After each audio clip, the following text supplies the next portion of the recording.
Okay, so we're ready to dive into some seriously creepy psychological horror. Oh, yeah. Get ready, because today we're going to unpack Rosemary's Baby. Right. This is one of those films that really gets under your skin, you know? Yeah. It's not really about jump scares. Yeah. It's more about this, like, slow burn, this creeping dread of losing control, you know? Absolutely. And it all starts with something so ordinary, just like moving into a new apartment. Yeah. And then everything just kind of twists into this total nightmare. Exactly. And what's so fascinating about it is how director Roman Polanski, sets that up. Yeah. He doesn't like hit you over the head with the horror right away. Right. It's this like slow burn, like you were saying. Yeah. And think about like those early scenes in the apartment. Mm-hmm. You got like the dimly lit rooms. Yeah. Lots of close-ups on Rosemary's face. Yeah. And this unsettling score just kind of playing underneath. Mm-hmm. It's like it's already claustrophobic. You know? Oh, totally. Even before things get really bad. Oh, yeah, for sure. Yeah. And it's really Rosemary's story, right? She's not some kind of invincible heroine. She's just like a normal woman. Totally. And I think Mia Farrow plays her brilliantly. Oh, she's fantastic. You see her go from this like vibrant young woman to like Yeah. almost like frail and hollowed out as the film goes on. Exactly. And that visual transformation, I think it really mirrors her loss of control. Oh, absolutely. It's like it's not just some kind of ghost story or anything. Right. This is about Rosemary being manipulated and stripped of her autonomy. Yeah. Especially, over her own body. Yeah. The pregnancy. Yeah. And that makes her husband guy even more terrifying. Oh, my God. Right. I mean, John Cassavetes plays him with this mix of ambition and coldness that is just chilling. It's subtle, though. Yes. Right? Yes. It's not like some over-the-top villain. Exactly. Yeah. Yeah. It's much more subtle and maybe even scarier because of that. I think so. Do you remember that scene Yeah. where Rosemary finds that book on witchcraft? Oh, yeah. Full of all those disturbing details about the building's past. Yeah. And Guy just kind of brushes it off. Oh, yeah. Almost mocking her concern. He does. Cassavetes plays it with this like dismissive air that's just like, it just makes you realize how isolated Rosemary's becoming. Yeah. Yeah. It's just a brilliant example of how the film uses acting to build that psychological tension. Totally. And his betrayal, too, right? Oh, yeah. Like choosing his career aspirations over Rosemary's well-being. Oof. It's rough. That's rough. It makes you wonder who you can really trust. Doesn't it? Yeah. It really does. And, that's where the film really gets under your skin. It makes you question, like, those closest to you. Yeah. And then you've got Guy's complicity, And then you bring in Rosemary's seemingly harmless neighbors. Oh, the Castavets. The Castavets. They are the textbook definition of evil next door. They are. And Ruth Gordon. Oh, my God. Won an Oscar for playing Minnie Castavet. Yeah. And it's no surprise. No. She is so good. She's amazing. She manages to be sweet and menacing at the same time. Yes. Which is incredibly unsettling. And what's so clever about their portrayal is how they weaponize kindness and social norms. Totally. Right. Yeah. They're constantly pushing food on Rosemary, prying into her life. Yeah. And just using her politeness against her. Yeah. It's insidious. Totally. Because it plays on those like ingrained social expectations, Yeah. Especially for women at that time. It's like, oh, how can you suspect these like lovely older people who just want to help? Yeah. But that facade of normalcy is exactly what makes them so terrifying. Yeah. Like this reminder that evil can lurk anywhere, even in like the most seemingly harmless people. Absolutely. And that's what makes it so scary. Yeah. You just never know. You really don't. Nope. And that ties into one of the film's like most effective techniques. Okay. Gaslighting. Oh, yeah. It's a form of psychological manipulation where the abuser makes the victim doubt their own sanity. Yeah. And the Castavets, they do this masterfully with Rosemary. Like constantly questioning her memory, her perceptions. Right. Even making her doubt her own senses.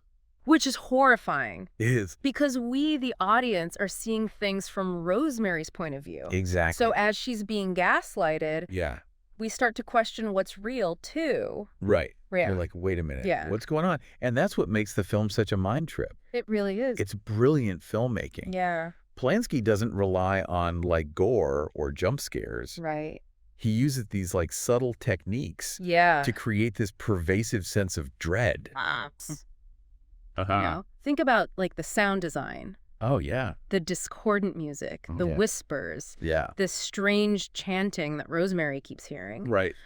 It's like this constant assault on her senses, Yeah. making her and us question whether she's truly losing her mind or if something sinister is really happening. Yeah, you mentioned earlier that Rosemary's Baby uses this, like, religious imagery in a really disturbing way.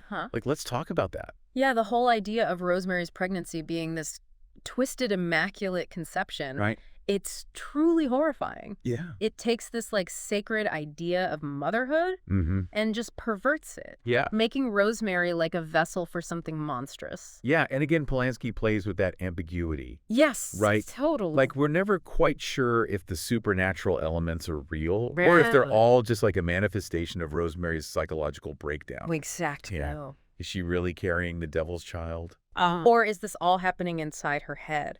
Yeah. That uncertainty keeps you on the edge of your seat the entire time. It's a question that has haunted viewers for decades. I bet. And I think that's one of the reasons why Rosemary's Baby has endured. Yeah. You know? Yeah. It doesn't offer any easy answers. Right. It forces you to confront those anxieties about the unknown, the things that go bump in the night. Yeah. And the darkness that might exist within ourselves. Right. So we've got these amazing characters. Yeah.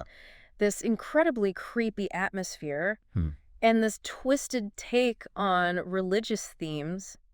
What are, like, some of the larger themes that make Rosemary's Baby such a timeless film? For me, it's how the film taps into these, like, primal fears. Okay. Betrayal, loss of control, the pressure to conform to societal expectations. Right. You know, Rosemary's story is ultimately a story about power. Yeah. Who has it, who doesn't, and the lengths people will go to obtain it. And it's impossible to ignore the film's relevance to the experience of women. Oh, totally.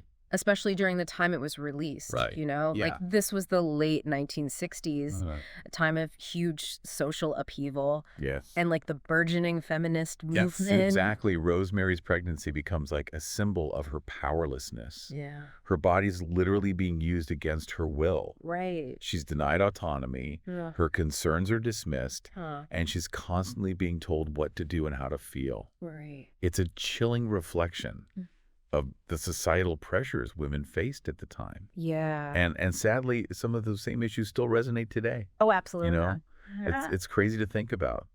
The film also highlights how these subtle forms of manipulation can be just as effective and terrifying as, like, overt violence. Totally. You know? Yeah. Castavets, they don't physically harm Rosemary. Right. They break her down psychologically. Yeah. Making her doubt her own sanity. Yeah. And her ability to trust her own instincts. It's a chilling reminder that evil can wear a very friendly face. It really is. That the people you think you can trust might be the ones you need to fear the most. It's true. You know? Yeah. Think about how that resonates in your own life. Okay. Have you ever felt pressured to conform, to silence your own doubts or concerns? Right. Rosemary's Baby forces you to confront those uncomfortable truths about power dynamics and the ways in which we can be manipulated by those we believe we can trust. You know, one detail that really stuck with me was how Rosemary's once vibrant appearance becomes, like, frail and hollow. Oh, yeah. As the story progresses. Yeah. It's like a visual representation of her spirit being drained away. That's a great observation. Yeah. It speaks to the toll that gaslighting and manipulation can take on a person. You know? Yeah. It's a slow and insidious process. Yeah. But by the end, Rosemary is a shadow of her former self. And that's what makes Rosemary's Baby such a haunting film. You know, it's not just about the horror of the supernatural, Right. but about the horror of what can happen when we lose our sense of self, our ability to trust, our very agency in the world. Absolutely. It's a reminder that sometimes the most terrifying monsters are the ones we can't see coming. Right. The ones who wear familiar faces and speak in soothing voices. Exactly. And it's a feeling I think a lot of us can relate to. Yeah. You know, like that sense of being trapped, of having your voice silenced. And like in Rosemary's case, it's taken to this, like, horrific extreme. Oh, absolutely. Being pregnant and everyone's telling you you're overreacting while you're experiencing these increasingly bizarre and terrifying things. It's like your worst nightmare. Yeah. And that's the genius of the film. It takes those everyday anxieties about trust, about control, about the expectations placed upon us. Right. And it amplifies them to this nightmarish degree. Yeah. And because we're so deeply invested in Rosemary's perspective, we feel that terror along with her. Oh, totally. Okay, but let's talk about Polanski's directing for a minute. Yeah. The way he builds suspense. Oh, it's masterful. It's masterful. It's so good.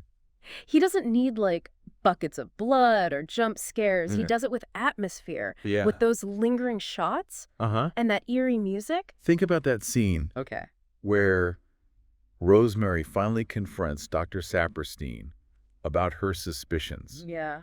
The way Polanski frames that scene with the doctor towering over Rosemary, the camera slowly zooming in on her face as she pleads for help. Oh, yeah. It's pure psychological terror. And you can't talk about Polanski's style without mentioning the apartment building itself. Oh, the Bramford. The Bramford. Right. It's practically a character in the film. Oh, absolutely. That imposing Gothic architecture, all those dark hallways and hidden corners. Yeah.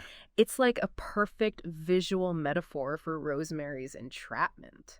It is. And it plays on those classic Gothic horror tropes, too. Totally. Like the oppressive atmosphere. Right. The sense of something sinister lurking just beneath the surface of normality. Yeah, yeah. But Polanski takes it a step further. Yeah.